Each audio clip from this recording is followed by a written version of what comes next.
Benson here from the Collaboration Equation and Modus Institute. It's our Live Well, Work Well series, video number 2, We Are All Too Busy. So the collaboration equation is individuals work in teams to create value. It sounds obvious, but we don't have any systems to actually facilitate that. Lean, Agile, all of the process families that we have out there, they will deal with some parts of these, but they don't make sure that there are actually healthy individuals in healthy teams creating value. And we need to start thinking about these things. When we start any class, Tony Ann and I will ask people, what's the biggest problem that you have? And they'll say, well, we're too busy. I'm overloaded. Everyone is overloaded. And so sure, everyone's overloaded. But when we say that, we're talking about capacity, right? So capacity is a funny thing because capacity actually happens in context. So we think that capacity is like cycle time or velocity or throughput or these specific measures or things that we think are specific measures. But capacity actually is a function of the social system in which we're working. So when you're on an assembly line and stuff is flowing down the assembly line and you're doing the same thing over and over again, then that system, that hard system, is what sets your capacity. But when we're knowledge workers capacity happens in context. So it's like if I'm trying to get something done and then, I get 5 Slack messages, if I want to make a decision, but I'm not allowed to make that decision, I have to go to somebody else. All of those things directly impact my capacity. And so when we talk to people about capacity, they're like, well, I need to do more things in less time. And that's just not the way this works. We need to do the right thing at the right time in a way where we can focus on it, right? So when we're talking about capacity for modern work, it can't be set as a number. So I run into all sorts of Agile teams that say, we want our velocity to be 21 or 500 or 64 or some other completely arbitrary number. But all of those numbers are crap because our work is so susceptible to variation and we're not honoring that variation. We're not respecting it. We're not planning for it. We think we are, but we're really not, because if we were, we would be measuring that variation and figuring out how we deal with certain types of situations. So let's say we have a plan and we run into a bit of complexity or a problem. What do we do when we get there? And most of the time what people do is they either try and slog through it themselves or they ignore it, because if they talk about it, it's going to slow everybody down and you're going to miss your goals for that deliverable, that sprint, whatever it is that you're measuring time by. So variation is happening out there, and our work, our capacity is actually a function of the flow of our work. What is it that slows us down when we're getting our work done? And in that, we're often fighting these structural bottlenecks that we've actually set up. We set up structural bottlenecks in Lean. We set up structural bottlenecks in Agile. Agile and Lean don't want us to do that, but we do. Sprints are structural bottlenecks. Having a product owner is a structural bottleneck. Having a product manager, an engineering manager. When we consolidate decision-making or people who are supposed to pay attention to certain parts of the product in certain areas, then we slow our work down. And sometimes that's appropriate and sometimes it isn't. So we've got our individuals work in teams to create value. We are individuals. I know I am. I'm pretty sure you are too. And we're living beings. And when living beings go to work, they want to be professional. They want to notice what's going on, and they want to notice when there's a place that they can help, when something's not working quite right and they can help, okay? So when we look at healthy individuals have to actually be allowed to be professional, not because they don't want to be, but because we so often put these gates, these barriers to them behaving professionally. And professionally is nothing more than agency. I have agency and I'm expected to exercise it. and I expect you to exercise it, and we all expect each other to exercise it. And so I know that when I notice that something is broken, or I notice that there's an opportunity, or I notice that there's a way that we can improve something, and I mention it, that other people aren't going to be like, oh God, not more work. Don't add more work to us. Because we as teams do that all the time. We stop ourselves from improving, let alone upper management. Teams themselves will stop themselves from improving because they're trying to make, that deadline, that milestone, that sprint goal or whatever.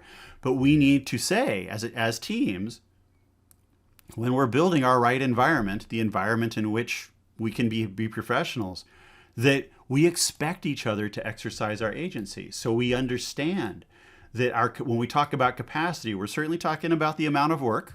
You get work pushed on you from all sorts of different directions, planned and unplanned, right? And that work has various levels of complexity, and we respond to complex things in different ways than we respond to easy things. So the more complex something is, the more I'm going to need to work with somebody else on it. But even in easy things, we have this tendency of, I'll do something and I'll make a decision and it'll work okay, but I won't tell the rest of the team because there isn't a structure to tell the rest of the team.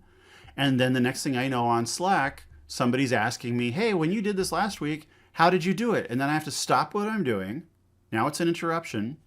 And I have to go tell them, how to do it. That's nice. You want to be there for other people, but it is an interruption. And when dealing with these things, we could set up other systems that make that sharing of learning more seamless. And it might feel a little bit like a little extra work up front, but it might be actually documenting things that are happening so that other people don't have to ask you. And then when they do ask you for something, it's because they really do need your help, not that they just need something that you could have written down somewhere. So then the last bit here is external forces. In healthcare, this could be HIPAA, or it could be OSHA, or it could be management, or it could be the customer, or it could be the weather. But various things impact our ability to do work on a specific day, to do a specific thing on a specific day. So if we're all going to have an offsite somewhere and there's a huge nor'easter and half of the country is covered in snow,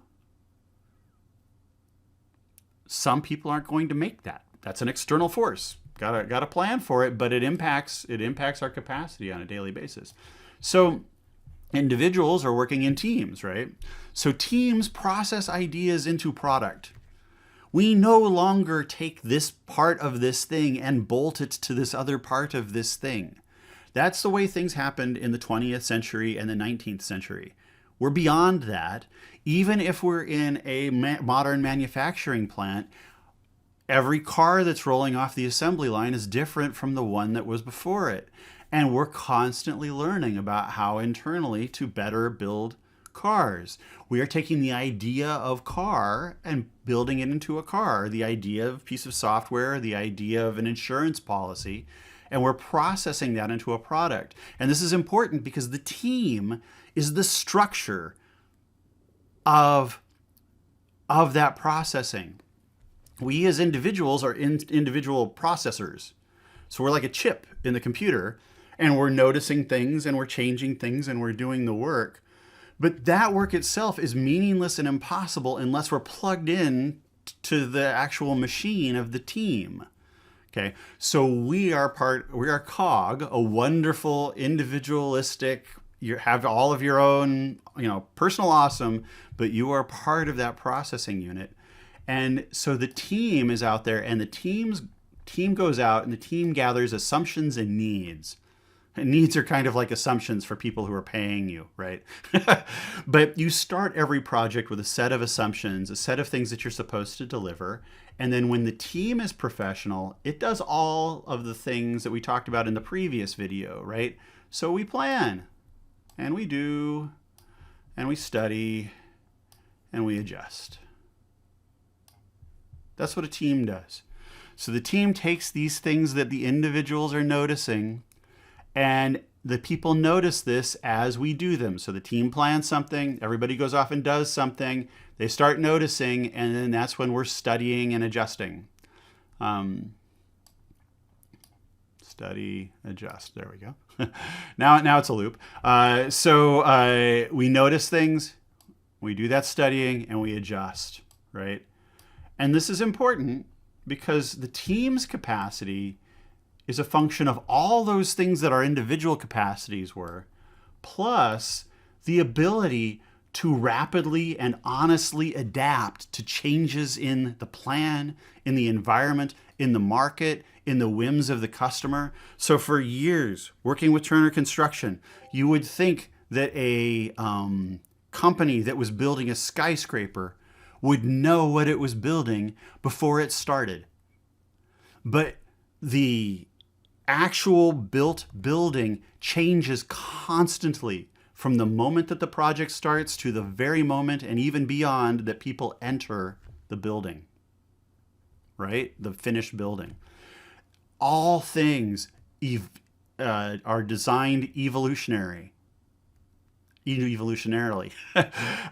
So everything that we build has changed within the project. We get so hung up on our milestones and our productivity goals that we end up building the wrong things at the wrong time. So we have this structure that causes us to not notice things, to not notice changes in our assumptions, to feel like our assumptions up front are demands. And that means that the individuals that are in the teams start to feel disenfranchised, the teams become morose, and the value suffers because of it. All of this impacts capacity because it increases, and you know this because you've been there probably several times this week, that what happens is when these things start to fall apart, when people don't know what to do and when problems fester, meetings happen. And this is why people hate meetings.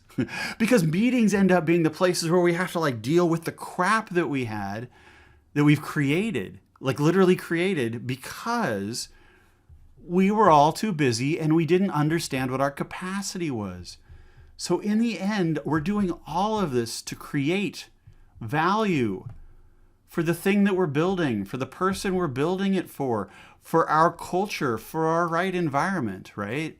How do we as a group get together and agree how are we as individuals going to organize as a team and provide the least amount of impedances to our completion of work? So how are we going to go off at the beginning and make sure that we have set up the fewest number of structural bottlenecks? We don't have one person who does all of our planning. We don't have one person who tells everybody, okay, we have to collaborate with this other team. We don't shut people down when they come up with, when they notice professionally that there's been a change. So during all of this, if we have that, then improvement happens. So that culture of continuous improvement that we talk about all the time is important. But as in Lean and Agile, we do this all the time. We go in and we say, here's a bunch of tools. Now, magically develop a culture of continuous improvement. That never happens. And then we're always disappointed when it falls apart. It always becomes a cult of personality. We were able to do this as long as Barbara was here. But as soon as Barbara left, it all fell apart. Well, it all fell apart because you didn't have a culture of continuous improvement. You had Barbara.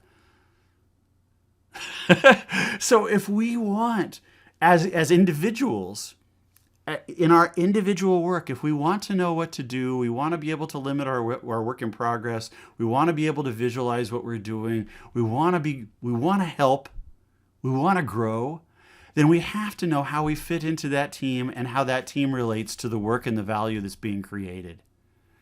That is real capacity. So in Modus Institute and in the book, hold the book up, but in Modus Institute and in the book, we talk about ways to do this. And at Modus Institute especially, we have a community, a large, growing, international community of people who think about these practical things in this practical way. And you have to start this high level. This was definitely the 30,000 foot flight over this. I tried to do this in 10 minutes, literally 10 different times. This is my final take. This is a 16-minute video no matter what. This is so important. If you're interested in personal productivity, if you're interested in team productivity, if you're interested in Agile or Lean or making these things actually work, we need humane working environments that provide that right environment for Lean and Agile to be successful. If you care about this stuff, come join us. Great conversations, great professionals, lots of fun, lots of learning.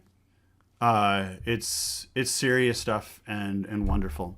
So thank you all, and hope to see you there and have conversations with you personally soon.